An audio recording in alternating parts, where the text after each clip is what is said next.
Baik, Assalamualaikum warahmatullahi wabarakatuh. Kita lanjutkan lagi ya. Jadi yang kita bahas lagi penyimpanan berikutnya adalah heterokedastisitas. Jadi kalau untuk analisis regresi itu kan dia harus homokedastisitas. Jadi dia variannya sama. Nah kalau dia heterokedastisitas berarti itu ada kelainan. Nah, bagaimana heterokedastisitas itu kita lihat bagaimana penyimpangan heterokedastisitas dan bagaimana cara mengujinya. Jadi asumsi ketiga ya yang kita guna tadi yang sudah jelaskan sebelumnya.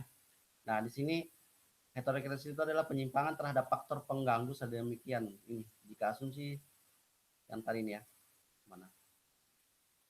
Jadi kalau variannya tidak sama maka dia ada heterokedastisitas. Kalian bisa baca ini tersebut bersifat homokedastik atau variannya ini sama dan sigma.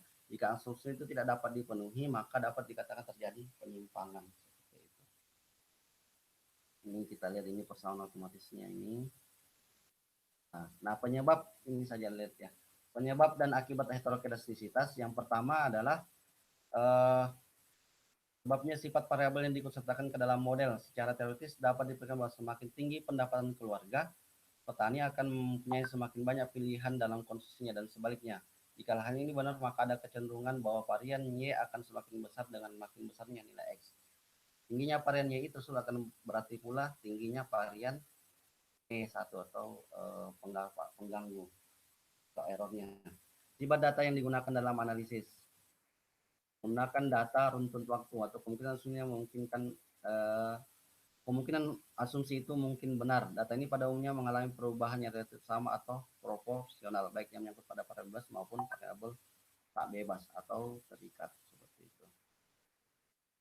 Kemudian akibat dari adanya heterokedastisitas, penduga oleh sendiri tidak dapat memenuhi persyaratan tidak bias. Jadi kalau di atas heterokedastisitasnya bisa jadi OLS ordinary square itu bisa jadi bias. Varian yang diperoleh menjadi tidak efisien, artinya cenderung membesar sehingga tidak lagi mempunyai varian yang terkecil. Nah itu. Nah bagaimana cara melakukan uji heterokedastisitas? Jadi yang pertama eh, di sini kita bisa menggunakan dengan uji menggunakan korelasi dan Spearman dan uji Goldfeld dan Kwan. Nanti kita lihat langkah-langkahnya. Jadi pertama sama ya. Jadi pertama kita harus buat model regresinya. Ini regresi sederhana karena variabelnya cuma satu, variabel bebasnya. Kemudian cari nilai variabel gangguan penduga E. Jadi cari variabel E-nya ini. Ranking nilai E itu serta nilai-nilai E itu serta nilai-nilai X, I yang bersangkutan dalam urutan yang semakin kecil atau semakin besar. Hitung koefisien regresi penduga rank spermannya RS dengan rumus ini rank sperman yang sama kayak kemarin itu sudah ada rank sperman. Di mana dia menggunakan perbedaan setiap rank dan menunjukkan jumlah pasangan rank. Bila RS mendekati lebih dari plus minus 1, maka kemungkinan besar terdapat heterogeneisitas dalam model itu. Sedang bila RS mendekati 0, maka kemungkinan adanya heterogeneisitas kecil. Jadi kalau dia mendekati 1, maka kemungkinan ada heterogeneisitas. Nah, ini coba kita lihat contohnya ya. Ini dari data tabel contoh 9.1, ujilah korelasi rank sperman dan ada tidaknya heterokedastisitas. Jadi rank X 1, 2, 3. Ini data yang di mana ini Pak? Ini yang data tadi ya, yang data digunakan heterokedastisitas. Ini dia ranking dulu. Rank E sama dengan 7. Coba lihat di 8, data yang ke-8 itu rankingnya 1. Ini paling dia coba lihat datanya ya. Kita lihat data sebelumnya. Yang X.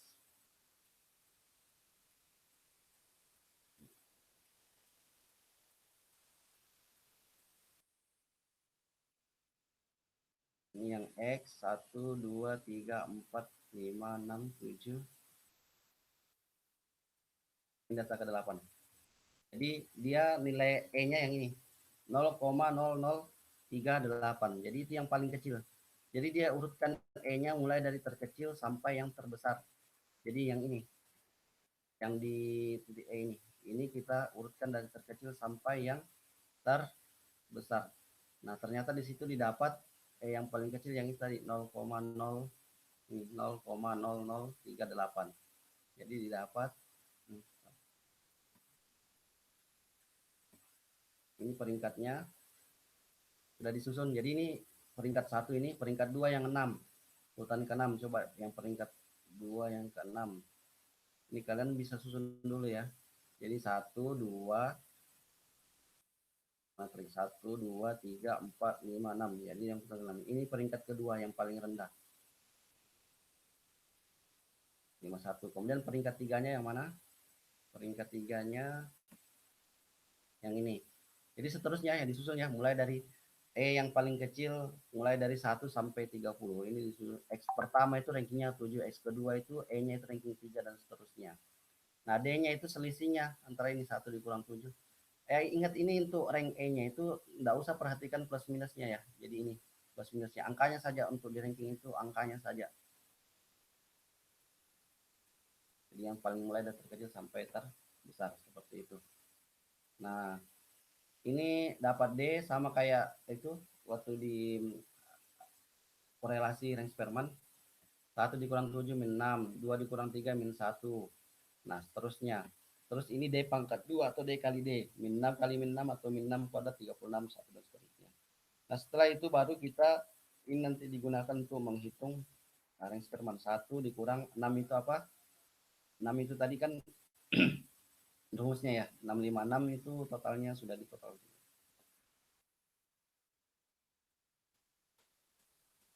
Belum di total ini. Nah, 30 itu N kuadrat min 1. Ini kalau di sigmakan nanti dapat itu 656. Ternyata dapat 0,8541. Jadi itu apa ya? 0,8541 itu adalah koefisien korelasinya. Melihat tingginya koefisien regresi antara variabel bebas X dan faktor kesalahpahamannya, maka diperkirakan bahwa model mengandung heterokedastisitas. Ini lumayan besar ya, 0,85. Jadi kemungkinan ada heterokedastisitas. Nah, ini selanjutnya adalah uji Goldfeld dan Kwon. Hanya dapat dilakukan terhadap sampel besar dengan asumsi sebagai berikut. Jadi kalau sampelnya besar bisa menggunakan uji Goldfeld dan Kwon. Model regresinya adalah model linear. Varian variabel pengaruh berubah sejalan dengan pangkat 2 variabel bebas yang digunakan. Langkah-langkahnya ini ranking data tersebut dari data ini silakan dibaca ya. Nanti kita lihat langsung contohnya saja. Nah, ini contoh. Dari data terdapat pada contoh 91 dengan uji Goldfeld dan Kwon tidak ada tidaknya heterokedastisitas. Jadi kita melihat ada tidaknya heterokedastisitas ya. Jadi untuk contoh tersebut P ditentukan 8. Jadi sehingga N1 sama dengan N2 sama dengan 11. Jadi datanya itu dibagi ya. Jadi 8 P ini adalah data yang dihilangkan. Jadi yang tadinya adalah datanya 30 dihilangkan 8. Jadi sekarang kan tinggal 22. Nah, itu kemudian dibagi menjadi 2, N1 sama N2. Jadi masing-masing 11. Nah, yang dihilangkan itu data yang di tengah. Jadi 8 data yang di tengah. Jadi kita ambil 11 pertama sama 11 akhir. Datanya di sini ada tidak? Oh, ini. Bukan data lengkap ini. Jadi P-nya 8, jadi kita hilangkan ini. Coba lihat ini. Ini X1, ini data yang pertama, dibagi dua kelompok. Kelompok pertama 1, 2, 3, 4, 5, 6, 7, 8, 9, 10, 11. 11 ini adalah data dari kelompok pertama diambil dari data awal, 11 awal yang ini. Ini kita hitung 11 berikutnya, 1, 2, 3, 4, sampai 11. Ini tidak ada datanya sih ya. Nah, ini sampai 11, sampai angka berapa tadi 11 itu? 0, bukan ini, sampai nih 0,961, yang 961 yang ini. Jadi ini untuk masuk kelompok pertama. Kemudian yang berikutnya 8 berikutnya ini 0,93 sampai 8 itu dihilangkan. Itu tadi P-nya kan ada 8 yang dihilangkan. Jadi 1, 2, 3, 4, 5, 6, 7, 8 ini dihilangkan. Baru ini nanti kemudian baru masuk di kelompok kedua. Yang ini. Kelompok 2 mulai dari 3,083. 3,083. 3,083 mana? Ini 8 dihilangkan, kemudian 3083 dan seterusnya sampai 11 itu masuk ke kelompok 2. Gitu. Jadi begitu ya. Dan data aslinya ini. Ulangi, jadi sini data aslinya awalnya ada 30 data. Kemudian kita tentukan P-nya itu sama dengan 8. Jadi cara menentukan P-nya itu di sini ada jelasnya itu untuk menentukan nilai P. Nih. Pilih ranking data yang pada di tengah, misalkan P data. Untuk sampel di atas 30, hendaknya digunakan P sebesar 20% atau 25%. Jadi sisanya itu P 8. Jadi kalau 30 ya ambillah 8. Kemudian itulah yang data yang dihilangkan. Nah setelah itu dibagi 2, ini tinggal kita jumlah ya, 5,7 ini juga dijumlah, ini X1 rata-ratanya, ini dibagi dan banyaknya data, ini dibagi banyak data, bagi banyak data dan seterusnya. Kelompok 1 ini, kelompok 1 cari persamaan regresinya, nanti dapat seperti ini persamaan regresinya. Kemudian untuk kelompok 2 juga begitu, dicari juga persamaan regresinya. Seperti itu. Ini R-nya korelasi, ini ya satu sigma errornya ya, bisa dicari sigma errornya juga. Nah, uji Godfrey dan Kuan itu didapat dari sini. Sigma E1 errornya ini dibagi dengan sigma error yang kelompok 1.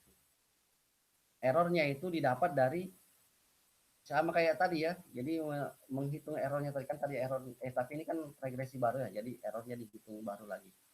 Jadi setelah menghitung regresinya bandingkan dengan Y dikurang Y dapat E. Ini nanti dipangkatkan 2 sama kayak begini caranya tadi. Cara menghitung errornya ini. Nah, ini. Tapi nanti yang dipakai E pangkat 2, yang ini errornya. Sama caranya cari dulu persamaan regresinya seperti ini. Kemudian Y-nya Y dikurang ini itulah errornya. Kemudian dipadatkan itulah yang menjadi data di sini nanti yang dihitung ini. Tapi nanti dijumlahkan semua, dikuadratkan dulu baru dijumlahkan data-data seperti ini. Dapatlah ini 10,1536 0,225. Nah, kemudian dapatlah F hitungnya sama dengan 45,1280. Sedangkan untuk di tabel F itu untuk derajat kebebasan 99 itu N dikurang 11 ya. 0,05 ini alfanya dapat 3,18. 9 itu didapat dari derajat yang kelompok 1 dikurang 1 lagi. Yang ini juga dikurang 1 lagi seperti itu. Ada tadi di atas kita. Ini. Untuk derajat kebebasannya lihat di sini tadi.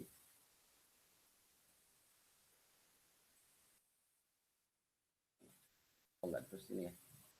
N dikurang variabel bebasnya dikurang lagi 1. Jadi makanya dia di sini 9. Kenapa 9 di sini? Karena dia jumlah variabelnya kan setelah dibagi 11 dikurang variabel bebasnya 1 dikurang lagi 1. Jadi sama dengan 9. Ini juga sama variabel bebasnya 9 apa? Variabelnya jumlahnya n-nya 11 dikurang variabel bebasnya 1 berarti dikurang 1 jadi 10 dikurang 1 lagi. Nanti lihat di tabel F ini. Jadi hipotesis yang menyatakan bahwa model tidak mengandung heterogenetas harusnya ditolak sehingga model perlu disempurnakan agar heterogeneisitasnya hilang. Jadi kesimpulannya dia ada heterogeneisitasnya. Nah, bagaimana cara menanggulangi heterogeneisitas? Jadi cara menanggulangi heterogeneisitas ini apabila melalui salah satu jeda terbukti bahwa model itu mengandung heterogeneisitas, maka model itu harus disempurnakan dulu agar model itu dapat dipergunakan. Salah satu cara untuk menyempurnakan tersebut dengan cara mentransformasikan model asli ke dalam model yang baru sehingga kita akan mempunyai atau pengganggu dengan varian yang konstan. Transformasinya nanti bisa log normal dan lain-lain banyak. Kemudian itu yang apa?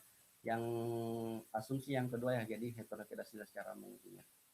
Silakan dipelajari dan dikerjakan nanti latihan soalnya. Baik, assalamualaikum warahmatullahi wabarakatuh. Untuk materi heterogeneisitas cukup sekian.